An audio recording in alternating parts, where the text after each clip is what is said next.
आज हम संविधान के एक ऐसे हिस्से में उतरने वाले हैं जो बताता है कि हमारा देश भारत आखिर किन चीजों से बना है। तो हम बात कर रहे हैं यहाँ पर संविधान का सबसे इंपॉर्टेंट टॉपिक भाग एक। भाग एक में शामिल है संघ और इसका राज्य क्षेत्र, मतलब यूनियन एंड इट्स टेरिटरी। भाग एक में 4 अनुच्छेद शामिल है, अनुच्छेद फर्स्ट, अनुच्छेद सेकंड, अनुच्छेद थर्ड, अनुच्छेद फोर्थ। ये चारों अनुच्छेद ही काफी ज्यादा इंपॉर्टेंट है पेपर के पर्सपेक्टिव से। यहाँ पर हम बात कर रहे हैं अनुच्छेद 1 की। अनुच्छेद 1 में शामिल है India that is Bharat shall be A union of state. अब यहाँ क्या लगा है, भारत राज्यों का, इंडिया अर्थात भारत राज्यों का संघ। यहाँ पे 2 शब्द काफी ज्यादा important, India that is Bharat और दूसरा है यूनियन ऑफ स्टेट। यहाँ पर आपको पता है यहाँ पे दोनों नाम भारत के मेंशन है, इंडिया भी है और भारत भी है। इसके अलावा भारत का कोई तीसरा नाम यहाँ पे मेंशन नहीं है। तो जितने भी सरकारी दस्तावेज यहाँ पे दोनों नाम मेंशन किए गए हैं। और ये मुख्यतः इसलिए हुआ क्योंकि जो साउथ में जो संविधान सभा थी उसमें साउथ और नॉर्थ दोनों के मेंबर थे और कुछ वेस्टर्न सोच वाले भी थे। उनका कहना था कि इंडिया मॉडर्न नाम है और भारत हमारा प्राचीन नाम है। तो यहाँ पर दोनों नामों को शामिल किया गया है। और दूसरा शब्द है union of state. Union of state इसलिए चुना गया है क्योंकि जो अमेरिका के संविधान है वहां पे फेडरल शब्द यूज हुआ है। फेडरल का मतलब है कि राज्यों को संघ से अलग होने की परमिशन है, लेकिन यूनियन का शब्द का गहरा मतलब है यहाँ पर राज्यों को संघ से अलग होने की परमिशन नहीं है। इसलिए कहा गया भारत राज्यों का एक अटूट संघ है।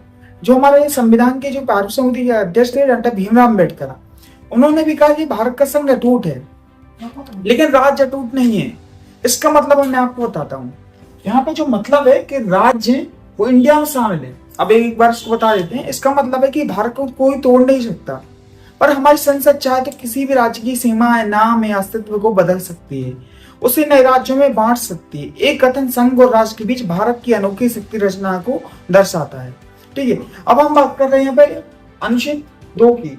इसमें नए राज्यों का प्रवेश या स्थापना, ये काफी ज्यादा इंपोर्टेंट है। नए राज्यों का प्रवेश या स्थापना, तो जितने भी नए राज्य बनते हैं वो इसी के अधीन बनते हैं। कौन से राज्य वो मैं आपको बताने वाला हूँ। ठीक है, अनुच्छेद 2 संसद को ये पावर देती है कि वो किन्हीं भी नए राज्यों के प्रवेश की परमिशन दे सके। जो राज्य पहले से, इसको 2 भागों में बांटा गया। जो राज्य पहले से अस्तित्व में है लेकिन भारत संघ का हिस्सा नहीं है, जैसे कोई विदेशी क्षेत्र से, सबसे पहले जो मैं आपको उदाहरण बताता हूँ। 1961 में क्या हुआ था, जब गोवा, दमन और दीप जो पहले पुर्तगाली के अधीन थी, जब वो आजाद हुई तो वो भारत में शामिल हो गए। वो इसी अनुच्छेद के अंतर्गत हुई है।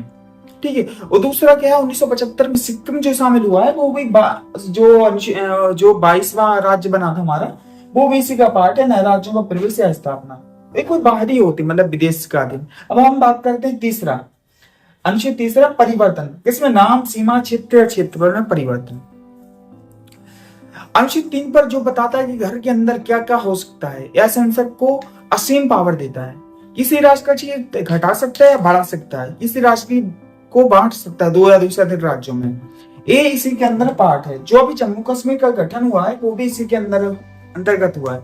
अब इसकी हम प्रक्रिया समझ लेते हैं, इसकी शर्तें कौन सी है, इसमें जो परिवर्तन किए।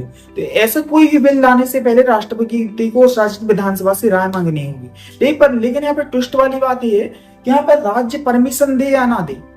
यदि वो बिल संसद में पास हो गया तो राज्यों को बांटना या नाम परिवर्तन करना जरूरी हो गया है, कंपलसरी है। 2000 में उत्तराखंड, झारखंड और छत्तीसगढ़ बनाए गए थे, आपको पता होगा। ठीक है, और मध्य प्रदेश से अलग हो गई। नवंबर 2000 को छत्तीसगढ़ बना था। ठीक है, और 2014 में जो आंध्र प्रदेश से तेलंगाना बना था वो भी इसी का पार्ट था। और 2019 में जो जम्मू कश्मीर पहले राज्य था उसे 2 केंद्र शासित प्रदेशों में बांटा गया, जम्मू कश्मीर और लद्दाख, वो भी इसी के अंतर्गत हुआ था। अनुच्छेद 3 से राज्यों की आंतरिक भौगोलिक संरचना बदलती है, सबसे इंपोर्टेंट है। अब हम बात करते हैं अनुच्छेद 4 पूरक, बंद और साधारण कानून। ठीक है, ये सबसे ज्यादा इंपोर्टेंट देती है। ठीक है, तो यहाँ पे क्या है, जब संसद अनुच्छेद 2 और अनुच्छेद 3 के अंतर्गत कोई भी परिवर्तन करती है तो वो संविधान संशोधन नहीं मानी जाती। ठीक है, इस साधारण कानून द्वारा संभव है इनका नाम में परिवर्तन। जो हमारा है ना, जो हमारा है कौन सा, आर्टिकल 368 संविधान संशोधन की, उसके अंतर्गत नहीं होती है। ठीक है, विशेष बहुमत की जरूरत नहीं होती, ये नॉर्मल कानून के द्वारा पास हो जाते हैं साधारण। इसमें राज्यों की परमिशन की भी जरूरत नहीं है। ठीक है, क्यों इसीलिए जम्मू कश्मीर का पुनर्गठन अधिनियम 2019 और आंध्र प्रदेश पुनर्गठन अधिनियम 2014 दोनों साधारण विधेयक थे, संविधान संशोधन नहीं थे। ये भी पेपर में आता है कौन सा विधेयक है, साधारण विधेयक या ऑर्डिनरी बिल था। ठीक है, तो ये आपको हमारा वीडियो है, हम कुछ आपके सामने एमसीक्यू इसके लाने जा रहे हैं जो काफी ज्यादा पेपर के परस्पेक्टिव से भी काफी ज्यादा इंपॉर्टेंट है। ठीक है, तो अब हम बात करते हैं इंडिया दैट इज भारत उल्लेख किस अनुच्छेद में है। आपको इसका आंसर देना है। इसका सही आंसर है अनुच्छेद first, India that is Bharat. अब दूसरा क्वेश्चन है, नए राज्यों को भारत में शामिल करने का अधिकार किसे है। ठीक है, इस संसद में अनुच्छेद 2 के अंतर्गत नए राज्यों का प्रवेश। और तीसरा है, किसी राज्य का नाम बदलने का अधिकार किसके पास है। तो ये भी संसद के पास है, अनुच्छेद 3 के अंतर्गत। राज्य की विधानसभा से राय कौन मांगता है। इसका सही आंसर राष्ट्रपति। राष्ट्रपति बिल भेजता है किसको, राज्य के राज्यपाल को, और वो विधानसभा में उसको पेश करता है। पांचवा क्वेश्चन है, आंध्र प्रदेश से तेलंगाना किस वर्ष बना। इसका सही आंसर दीजिए।